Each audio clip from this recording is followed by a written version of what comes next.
우리 앞뒤 좌우에 같이 인사하시겠습니다. 잘 오셨습니다. 감사합니다. 고맙습니다. 환영합니다. 날씨가 조금 아침 저녁으로 조금 누그러졌어요. 그죠? 그래도 아직 낮에는 더우니까 건강 조심하시기 바랍니다. 오늘은 신앙인의 행동 양식이라는 제목을 가지고 은혜를 나누고자 합니다.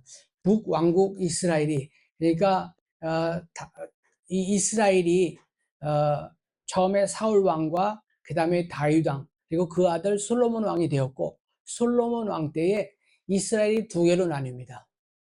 북이스라엘과 남유대. 그래서 북쪽은 이스라엘이라고 남쪽은 유대라고 합니다. 12개 지파라고 그랬잖아요. 10개의 지파가 북이스라엘이고 2개의 지파가 남유대입니다. 근데 지금 북이스라엘의 제7대 왕 아합 왕을 향해서 엘리야 선지자가 가뭄을 선포합니다. 그리고 그 선포함으로써 어떤 위협을 느껴가지고 그릿 시냇가로 도망을 하는 내용입니다. 엘리야가 우상 숭배에 깊이 빠져있던 이 아합 왕에게 나타나서 이스라엘에 수년 동안 내가 다시 입을 열기까지는 계속해서 가뭄이 있을 것이다 라는 것을 선포를 하지요. 엘리야의 이야기는 무려 8장에 걸쳐서 이 열왕기상에 나옵니다. 이스라엘 역사상 가장 탁월한 선지자 중에 한 명으로서 이 엘리야는 선지자 중에 하나임에도 불구하고 성경은 그를 디셉 사람이라고만 소개를 하고 있습니다. 이것은 열왕기서 기자는 이 열왕기상에서 엘리야를 주인공으로 하지 않고 하나님의 일하심을 보여주려고 하는 것을 우리는 알 수 있습니다. 그래서 우리가 하나님의 일하심에 집중해야 합니다. 우리가 그래서 여기서 이제 신앙인의 행동 양식을 한번 보겠습니다. 첫 번째로 성도는 모든 사람에게 참과 거짓을 올바르게 가르쳐 주어야 합니다. 우리 성도들은 예수를 믿는 사람으로서 어떤 사람과 타협하지 않고 사회에도 무언가 이렇게 암암리에 거래가 되는 그런 것이 아니라 우리는 올바로 진실되게 하나님 어디서든 하나님 앞에 있다라고 생각하고 진실을 전해야 하지요.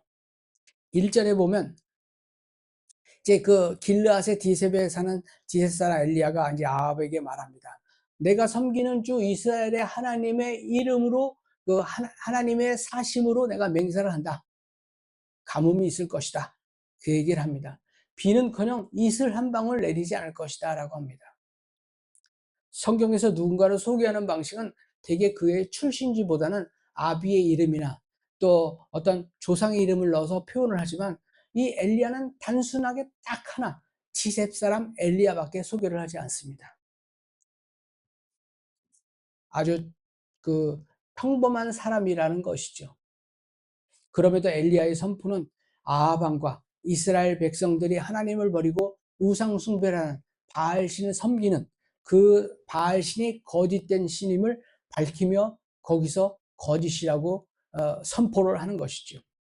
하나님의 심판 메시지는 엘리야가 나의 섬기는 이스라엘의 하나님이 사심으로 맹세를 하면서 거기서 메시지를 선포를 하죠. 그 이야기인즉 너희가 비를 내린다고 믿고 풍요를 준다고 하는 그 바알신을 믿는데 그 바알신은 가짜다라고 하는 겁니다. 그 당시 바알신은 농경신이에요. 농경신. 그러니까 농경, 뭐 비도 잘 오게 해주고 어떤 농사도 잘 되게 해주는 그런 신이죠. 엘리야는 왕 앞에서도 굴하지 않았고 왕을 대하면서도 마땅히 전해야 할 바를 그대로 하나님의 말씀을 전합니다. 물론 아합 왕은 눈 깜짝하지 않지요. 나중에 엘리야를 죽이려 들고 바알은 농경신으로서 비가 오든 안 오든 이 아합 왕은 이 그 바알의 우상 숭배를 멈추지 않고 열심히 또 잘 나가고 있습니다. 성도 여러분, 우리는 엘리야 선지자의 선포를 가볍게 생각해서는 안 됩니다. 엘리야의 선포는 하나님의 명령을 따른 것이긴 또 하지만 목숨을 걸고 하는 것입니다. 엘리야가 가뭄을 선포하는 대상은 절대군주, 그 당시에 절대군주 아합 왕입니다. 그 아합 왕 앞에 가서 어떤 선조인 조상의 이름도 모르고 출신도 모르는 그냥 디셉 사람 엘리야라고 하는, 우리 엘리야를 많은 성경과 책에 보면 어떻게 표현하냐면 키가 작고 대머리이며 못생겼어요. 그런 사람이 아합 절대군주 앞에 가서 내가 여호와 이름으로 맹세하는데 절대로 비가 안 올 것이다라고 하는데, 아합 왕이 그렇습니까? 죄송합니다. 뭐 좀 내가 잘 믿어볼게요. 이게 아니라 콧방귀를 꼈을 겁니다. 쟤 누구냐 도대체? 쟤 어디서 왔는데 여기 와서 저런 소리를 하는 거야? 아마 이랬을 것입니다. 이러한 사람 앞에 바알이 가짜 신이라고 선포하는 일이 쉬운 일일까요? 참과 거짓이 무엇인지를 분명하게 알려주기 위하여 자기 목숨을 걸은 것입니다. 성경에서는 오늘 말씀과 같이 참과 거짓 때문에 목숨을 건 사람들이 있습니다. 다니엘서를 보면 다니엘의 세 친구 사드락, 메삭, 아벳느고가 그렇습니다. 그 당시 느부갓네살 왕이 이 세 사람 보고 야, 내 신상을 하나 만들었는데 여기에 절을 해라 했는데 하질 않았어요. 그러니까 그 대가로 어떻게 해요? 쇠도 녹일 수 있는 풀무불, 평소보다 7배나 더 화력을 세게 해서 만든 그 풀무불에다 이 세 사람을 집어넣습니다. 집어넣었는데 어떻게 됐어요? 이상하게 세 사람을 넣었는데 네 사람이 거기서 빙글빙글 돌면서 춤을 추는 거예요. 그때 느부갓네살 왕이 보니까 아까 들어간 세 사람 말고 또 한 사람이 보이는데, 신의 아들 같구나. 야, 저 사람들 나오게 해라. 나오게 해서 그 당시 느부갓네살 왕, 그 당시에 최고 군주였거든요. 그 느부갓네살 왕과 그들을 믿고 있는 모든 사람들에게 그 신이 가짜고 우리 하나님이 진짜다라는 것을 보여줍니다. 그것은 하나님만이 참신이며 그 외의 모든 것은 헛된 신이라고 하는 믿음을 갖고 있기 때문에 그렇게 뜨거운 풀무불, 그때 나온 유명한 말이 있잖아요. 우리들이, 그러니까 친구 3명이 저 불에 들어가도 하나님이 우리를 구해 주실 것이다. 그렇지 않을지라도 라는 아주 유명한 말이 있지 않습니까? 하나님의 그 올바른 그 신이 진짜 하나님이 진짜 신이다라는 것을 가르쳐 주는 것입니다. 그들 모두는 참으로 진리를 지키며 살아가는 사람들에게 하나님의 놀라운 보호하심을 체험하면서 머리털 하나도 상하지 않고 그대로 다시 나오게 되지요. 그들이 하는 모든 짓이 거짓이라는 것이 밝혀 드러냈고 참되신 하나님의 이름을 드러냅니다. 우리도 물론 참된 것을 참되다, 거짓된 것을 거짓되다라고 이야기를 할 때가 있죠. 그렇다면 그럴 때에 우리가 우리의 신상이 조금 다른 사람으로부터 위협을 받을 수 있습니다. 어떤 위기나 어려움이 올 수 있죠. 그러나 우리의 생명의 위협이 될지라도 이 세상 사람들을 위해서 참과 거짓이 올바르다면 그것을 올바로 전해져야 하는 것이 우리의 사명입니다. 세상의 길목에서 어떤 상황, 어떤 형편, 어떤 조건일지라도 우리가 그 세상과 타협하지 않고 많은 사람들의 어떤 위협에 눌리지 않고 우리가 올바로 전해야 하는 것이 있다면 올바로 전해야 하는 것이 우리의 사명입니다. 하나님과 함께 하심을 확신하면서 한결같이 당당하고 떳떳한 삶을 사시기를 주님의 이름으로 축원합니다. 두 번째로, 하나님은 우리를 보호해 주십니다. 우리가 3절, 4절을 보면, 먼저 3절부터 보면 하나님께서 엘리야 보고 너 저기 가서 지내라. 그게 어디냐면 요단강 동쪽에 있는 그릿 시내가에 가서 숨어서 지내며, 4절에 보면 시냇물을 마셔라. 내가 까마귀에게 명하여서 너 먹을 걸 갖다 줄게 라고 하십니다. 하나님은 엘리야가 피할 장소로서 요단강 앞 그릿 시내가, 그러니까 피할 장소까지 알려주시는 거죠. 거기서 마실 물을 구하게 주십니다. 직접 얻지 못하는 음식에 대해서는 이 까마귀를 통해서 빵과 고기를 갖다 주죠. 까마귀는 부정한 짐승입니다. 부정한 짐승을 시켜서라도 먹을 것을 갖다 줘요. 그런 것을 보면 우리가 어떤 상황이라도 하나님의 말씀을 듣고 순종하면 우리와 정말 원수지간일지라도, 아니면 어떠한 상황이고 어떤 사람, 어떤 도구를 사용해서라도 하나님은 우리를 보호해 주시고 우리를 보살펴 주십니다.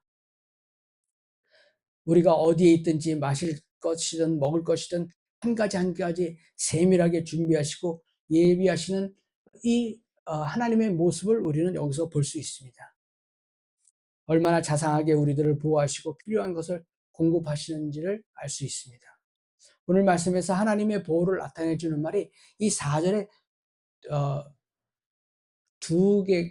4절에 나오는 먹을 것을이라는 것이죠. 이 먹을 것이라는 뜻은 어, 자녀를 기르다, 부모를 봉양하다, 극복하다, 견디다라는 뜻입니다. 이런 단어들을 볼 때 하나님은 그를 섬기는 신실한 종들에게 부모가 자식을 잘 보살피듯이, 자식이 또 부모를 잘 봉양하듯이 그렇게 우리를 지켜주시고 보호해 주신다는 뜻입니다. 하나님의 공급하심은 단지 기계적인 제공이 아니라 이렇게 부모와 같이, 자식과 같이 이렇게 한 사람 한 사람을 보살피듯이 우리를 지켜주신다는 것이죠. 오늘 말씀에서 우리는 신실하게 하나님의 사역을 감당하면서 위기에 처하게 된 엘리야를 하나님께서 버려두시지 않으고 신실하게 또 보호하시고 필요한 모든 것을 그에게 공급하시는 것을 알 수 있습니다. 우리가 지금 대적해야 할 것들과 우리가 해결해야 할 문제들, 그런 많은 산적해 있는 것들이 있습니다. 그러나 그것들을 우리는 그 모든 문제들보다 더 크신 주님 앞에 내놓고 주님 앞에 기도하며 해결을 받아야 합니다. 우리가 어떻게 해결을 해보려고 하는 것, 우리가 해결해 볼 것도 있죠. 그러나 그 모든 것들을 하나님 앞에 내놓고 기도하며 해결해 나가면 하나님께서 우리를 충분히 보호해 주시면서 보살펴 주실 것입니다. 우리들의 삶을 돌아보면 어떤 문제나 어려움에 부닥쳐 있을지라도 어떻게 그 모든 것을 극복해 나갔는지 한번 옛날 그 어느 때를 생각해 보십시오. 그때는 너무나 힘들고 어려웠었지만 지나고 보니까 이 하나님께서 다 인도하시는구나. 하나님께서 인도하셔서 지금까지 이렇게 우리가 와서 여기 앉아서 예배를 드리고 있지 않습니까? 그렇다면 지금까지 우리에게 필요한 모든 것을 채워주시고 공급하신 분이 다름 아닌 하나님이셨음을 우리는 깨닫게 됩니다. 우리는 날마다 하나님의 도우심을 힘입어 승리하는 삶을 살아야 하겠습니다. 세 번째로, 성도는 하나님의 말씀을 따라 순종하여 갑니다. 5절에 보면 엘리야는 주님의 말씀대로 가서 그대로 하였다. 그대로 하여요. 그는 곧 가서 요단강 앞에 있는 그릿 시내가에 머물렀다. 주님께서 너 거기 가서 지내라. 전혀 모르는 곳이에요. 말씀에 여기서 보면 가서 이렇게 두 번이 있죠. 이것은 엘리야는 어디로 가야 할지, 어디로 향하여 어디로 가서 머물러야 할지를 모를 때에 이렇게 표현을 하는 거예요. 그런데 전혀 모르는 그 낯선 곳에 가서 주님의 말씀대로 거기서 머무릅니다. 이런 엘리야의 태도는 참된 성도가 어떻게 행해야 할지, 어느 곳에 어떻게 머물러야 할지를 알고 있는 것이죠. 그 행동 반경을 정하는 데 있어서 하나님 말씀에 근거하여 살아갑니다. 하나님의 사랑은, 하나님의 사람은 하나님의 말씀을 그 모든 행사의 기준으로 삼아서 살아가는 것이죠. 가라 하면 가고, 서라 하면 서고, 오라 하면 오고, 머물러라 하면 머물고, 떠나라 하면 떠나는 것이죠. 그런 하나님의 말씀대로 우리가 순종하여 살아야 합니다. 이것이 성도의 바른 행동 양식이죠. 일찍이 믿음의 조상 아브라함도 자기의 행동 방향을 하나님 말씀에 따라 정하지요. 그 당시 거기 갈대아우르, 메소포타미아에 있는 갈대아우르에서 조상들이 우상 그런 거를 만들어 살아가는 그 가정 중에 한 명이 이제 이 아브라함이었어요. 아브라함에게 야, 내가 너한테 이 지금 5절에서처럼 요단강 앞에 있는 그릿 시내가에 머물러라가 아니라 너는 내가 지시할 땅으로 가라. 지시한 땅으로 가라가 아니라 지시할 땅으로 가라예요.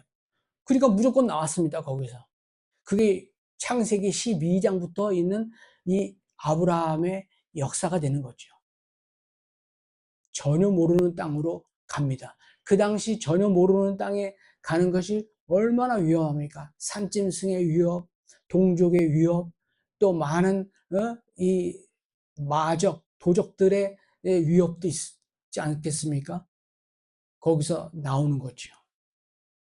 그 결과 그는 하나님의 놀라운 복을 누렸고 믿음의 조상이 되는 영예를 누리게 됩니다. 그렇다면 우리 성도 여러분, 우리들은 어떻습니까? 우리들 모두는 하나님 말씀을 듣고 살아갑니까? 하나님께서 우리가 어디로 향해 가야 할지, 어디에서 머물러야 할지, 매일의 삶 속에서 그 방향과 거처를 하나님은 우리에게 말씀하고 계십니다. 우리가 귀로 들리는 건 아니죠.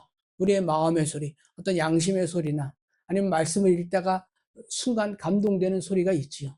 그것으로 인해서 우리가 어떤 방향과 거처와 우리의 직장과 사업장을 선택하며 하나님 앞에 나아가는 것입니다.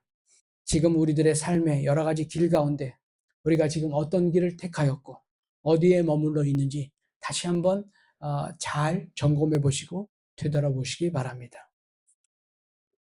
네 번째, 하나님의 말씀에 순종해도 시련이 없는 것은 아닙니다. 6절에 보면 제 까마귀들이 아침 저녁으로 빵과 고기를 갖다 줘요. 그리고 물은 그곳 그리 시냇가니까 그 물을 먹고 마시지요.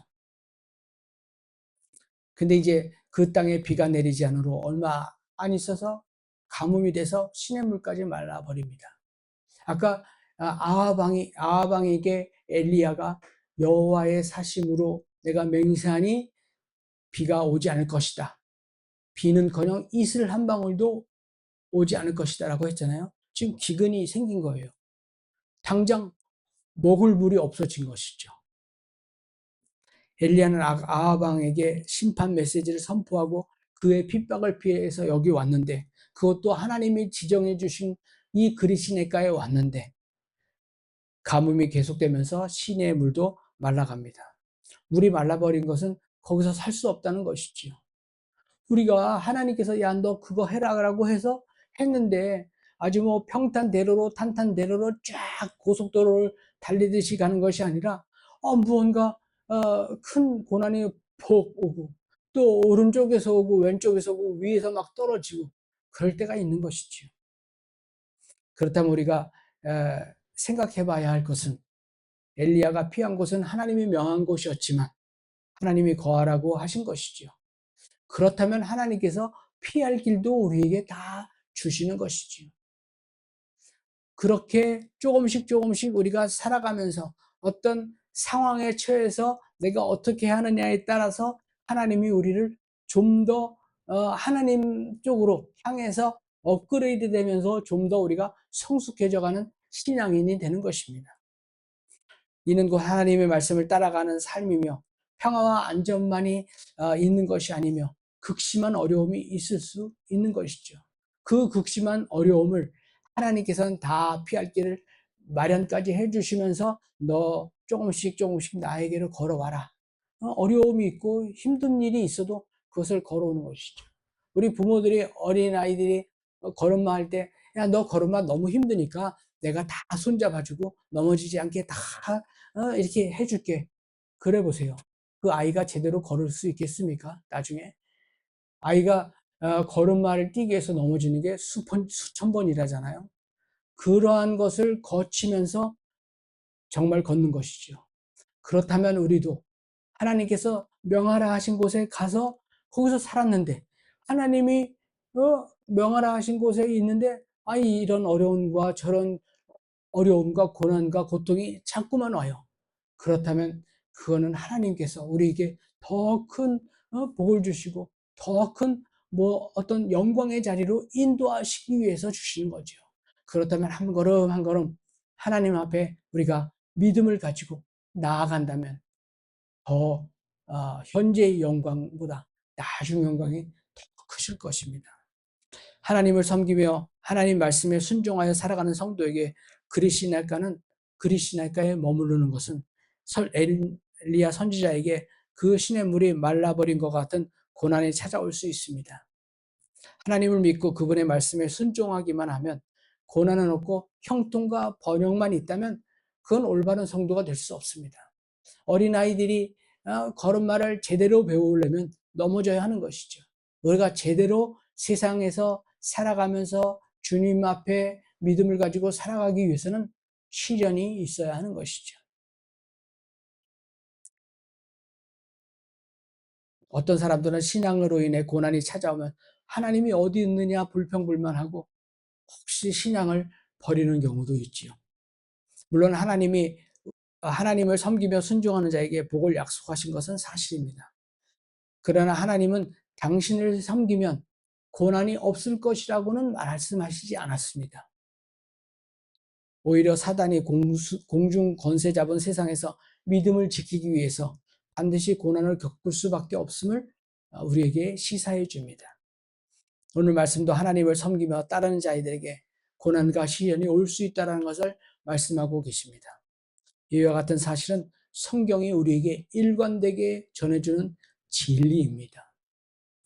엘리야는 당시 온 나라가 우상으로 물들고 온갖 불법에 성행하는 가운데서 아합 왕 앞에 가서 하나님의 이름으로 재앙을 선포하고는 그리 시냇가로 피하는 내용이었죠. 까마귀를 통해서 힘을 얻었어요. 부정한 그 동물이었죠. 떡과 고기를 날라다 주어서 음식을 공급받는 것처럼 지금 이스라엘 백성들이 우상을 숭배하고 죄악된 길로 치닫고 있지만 언젠가 그들도 하나님의 사랑과 간섭으로 하나님께로 돌아설 것이라는 사실을 깨달았기 때문에 이 엘리야는 그러한 선포를 목숨을 걸고 한 것입니다. 이제 우리들의 현재 상황은 어떻습니까? 여러분들이 보기에 내 주변 상황과 내 상황과 내 형편이 아무 희망도 없는 곳이라고 생각하고 있지 않으십니까? 하나님의 보호하신 가운데 광야 길을 가는 이스라엘에도 고난은 매 순간 찾아왔지요. 그들을 이끄는 구름 기둥과 불 기둥으로 하나님이 매번 먹을 것, 물과 만나까지 주었는데도 불구하고 그들도 동족의 위험과 여러 가지 짐승들의 위협과 또 모세에게 불평불만을 하면서 많은 시험에 있어서 죽은 사람들도 있습니다. 그래서 이스라엘은 아말렉과 같은 대적들의 공격을 받기도 하고 물이 없어서 음식이 없어서 또 고통 속에 부르짖어야 할 때가 있습니다. 때로 우리는 하나님을 믿음으로써 믿지 않는 자들보다 더 극심한 고난과 고통이 우리에게 올 때가 많이 있습니다. 저 사람 예수 믿는다고 하는데 어떻게 저런 일이 있을 수 있을까라고 하지만 그럴 수 있지요. 왜냐? 하나님의 다 뜻과 섭리와 계획하에 그런 일이 있을 수 있습니다. 성경은 이런 시련과 어려움 속에서 하나님이 우리를 내버려 두시는 일이 절대로 없습니다. 그걸 가르쳐주고 있는 것이죠. 극심한 시련을 겪기도 하지만 우리 하나님은 우리와 그 시련과 어려움 가운데서 우리와 함께 하십니다. 엘리야가 3년이 넘도록 지속된 기근을 견딜 수 있었던 것과 이스라엘 자손들이 아무것도 없는 40년간을 그 광야에서 방황하며 가나안을 갔었던 것도 하나님의 보호하심 때문이었습니다. 그들이 그렇게 할 수 있었던 것은 바로 그 시련과 어려움 중에 함께 계신 하나님 때문에 그렇게 된 것이죠. 하나님의 도우심 때문입니다. 도리어 믿음의 길을 갈 때 더 큰 시련과 좌절이 따라온다는 것은 성경이 반복해서 말씀하는 진리이며 그것이 더 하나님 앞에 우리가 가까이 갈 수 있는 지혜가 되는 것이죠.